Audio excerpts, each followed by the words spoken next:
Imagine कीजिए, एक कौवा और एक बाज आसमान में उड़ रहे थे।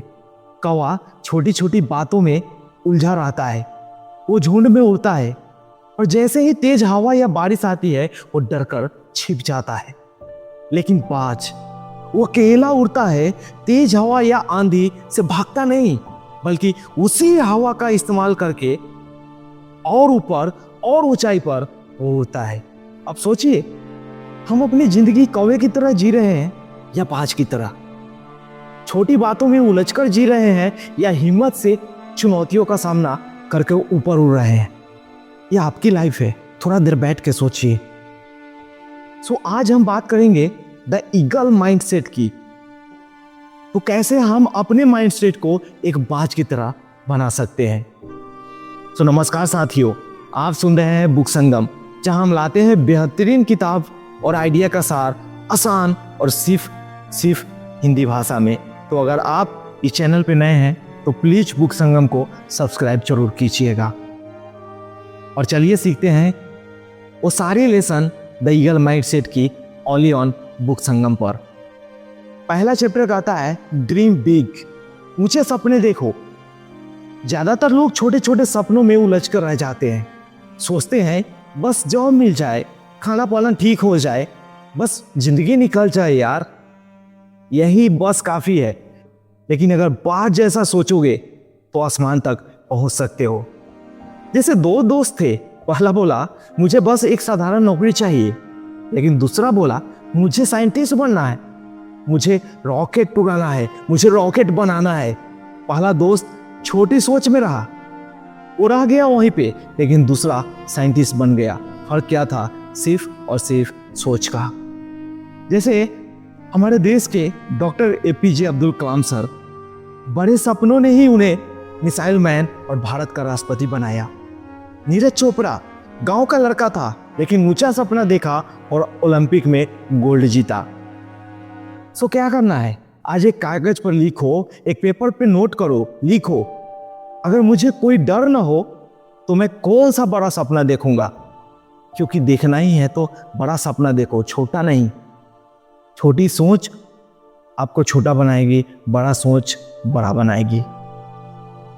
सेकेंड चैप्टर कहता है मुश्किलें आपको मजबूत बनाती है। हम सोचते हैं कि जिंदगी आसान होनी चाहिए, जैसे ही कोई दिक्कत आती है हम डर जाते हैं और सोचते हैं अब तो सब खत्म हो गया। लेकिन सच्चाई यह है कि दिक्कतें हमें मजबूत बनाने आती है। एक बाज के बच्चे को उड़ना नहीं आता था, उसकी मां ने उसे घोंसले से धक्के दिया, वो गिरते गिरते डर गया, लेकिन उसने अपने पंख फैलाया और उड़ गया। वो गिरते गिरते डर गया, उसे भी डर लगा, लेकिन उसने अपना पंख को फैलाया और फिर वो आसमान में उड़ गया। अगर उसे घोंसले से नहीं गिराया जाता तो कभी उड़ना नहीं सीख पाता। लेकिन हम और आप सिर्फ कंफर्ट जोन में रहना चाहते हैं। कंफर्ट जोन से तो बाहर निकलना ही नहीं चाहते हैं। जैसे मिल्खा सिंह बचपन में माता पिता खो दिए, गरीबी में पले बड़े, लेकिन उन्हीं मुश्किलों ने उन्हें फ्लाइंग सिख बना दिया।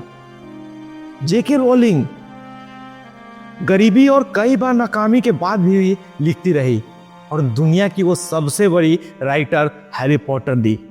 सोचिए, तो जब भी कोई दिक्कत आए तो खुद से पूछो, ये मुझे कौन सी दिक्कत दे रही है, ये मुझे कौन सी नई आदत दिला रही है। तो जब भी कोई ऐसा दिक्कत आए तो खुद से पूछो, ये मुझे कौन सी नई ताकत दे रही है, ये क्या मुझे सिखाने आई है। एंड थर्ड चैप्टर कहता है साफ लक्ष्य रखो, यानी कि क्लियर टारगेट। कौवा इधर उधर भटकता है, लेकिन बाज जब शिकार देखता है तो बहुत दूर से भी सिर्फ उसी पर नजर टिकाता है, सिर्फ एक जगह, एक चीज पर। बस हमारी प्रॉब्लम यह है कि हम लाइफ में भटकते रहते हैं, कभी ये गोल तो कभी वो गोल, कभी इस डाल से कभी उस डाल पे बंदर की तरह हम फुदकते रहते हैं। लेकिन बनना है तो बाज की तरह बनो। दो लड़के आईआईटी की तरह तैयारी कर रहे थे। एक बार बार फोन, मूवी और गेम में उलझता रहा, लेकिन दूसरे ने साफ टारगेट रखा और लगातार मेहनत की। रिजल्ट पहला पीछे रह गया और दूसरा IIT पहुंच गया। जैसे सचिन तेंदुलकर लाखों लोगों की आवाज के बीच भी सिर्फ गेंद पर ध्यान लगाते थे, और वही सोच और वही फोकस ने उन्हें मास्टर ब्लास्टर बनाया। लता मंगेशकर, उनका साफ लक्ष्य था संगीत में एक्सीलेंस, और उन्होंने वही हासिल किया क्योंकि उनका फोकस और लक्ष्य जो था वो पूरा फोकस के साथ था। तो आज से एक साफ टारगेट चुनो और बाकी सबको अभी के लिए साइड कर दो। इस किताब का चौथा चैप्टर कहता है अकेले चलना सीखो। ज्यादातर लोग डरते हैं अकेले काम करने से, सोचते हैं अगर सब मेरे साथ होंगे तभी मैं सक्सेस हो पाऊंगा, तभी मैं सक्सेस को छू पाऊंगा, तभी मुझे सफलता मिलेगी। लेकिन सच्चाई है कि दुनिया के सबसे बड़े अचीवर ने अकेले स्टार्ट किया, फिर बाद में उन्होंने टीम बिल्ड किया, टीम को बनाया।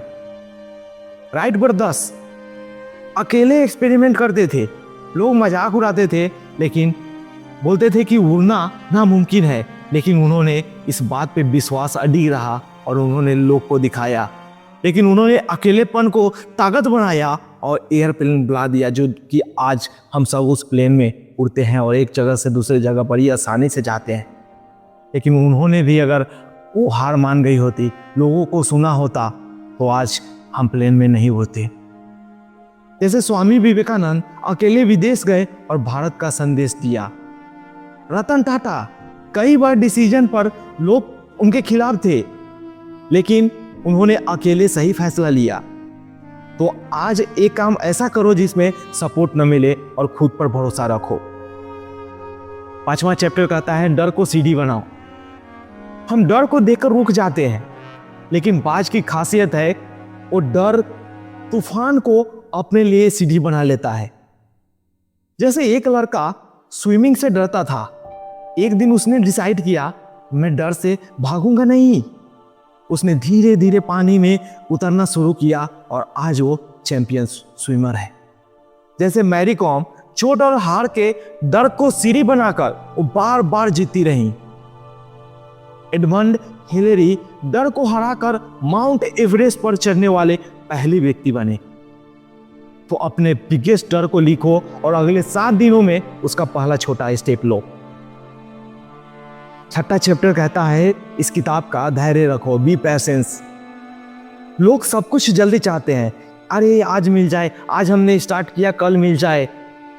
लोग सब कुछ जल्दी पाना चाहते हैं, अगर सक्सेस देर से आए तो वो छोड़ देते हैं बीच में। लेकिन बाज अपने शिकार के लिए घंटों इंतजार करता है, वो सिर्फ और सिर्फ एक नजर से पूरी फोकस के साथ वो इंतजार करते रहता है।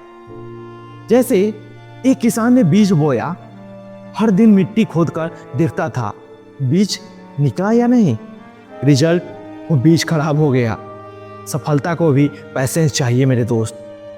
जैसे महात्मा गांधी सालों तक पैसेंस रखा, तब जाकर स्वतंत्रता मिली।